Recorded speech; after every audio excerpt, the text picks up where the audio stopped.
Startups with a very small handful of closely aligned stockholders may be acquired in a stock purchase transaction, which generally requires the unified support of each and every stockholder of the startup. Once the list of stockholders grows beyond a small handful to include investors and employees, the startup is far more likely to be acquired in a merger transaction, which generally requires the support of a majority. In cases of a startup with many unwanted liabilities or an unwanted business line that the acquirer does not wish to acquire, an asset purchase transaction may be in order. Each of these acquisition structures has its own corporate governance approval requirements, different tax and accounting treatment to the acquirer, the target company, and the target company's stockholders, different documentation requirements, and certainty of consummation and deal risk.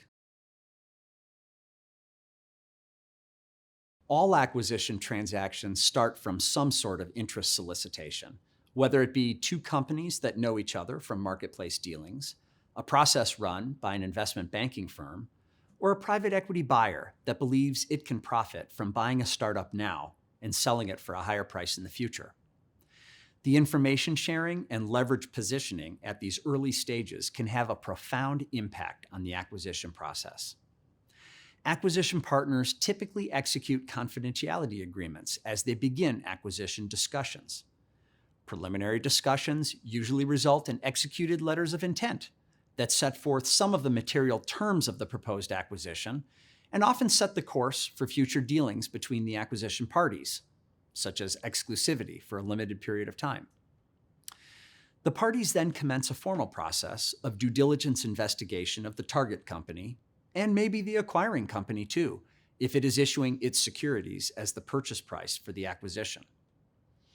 In parallel, the parties will negotiate a definitive acquisition agreement.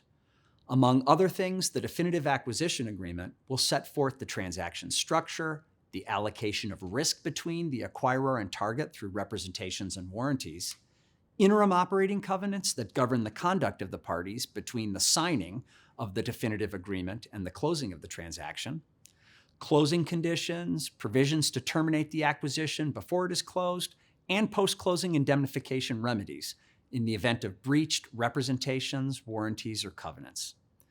The negotiation of a definitive acquisition agreement can extend over a period of months or be condensed into a period of days. The negotiation of the definitive acquisition agreement can be complex and arduous and requires as much skilled judgment, only gained from experience, as it does technical expertise.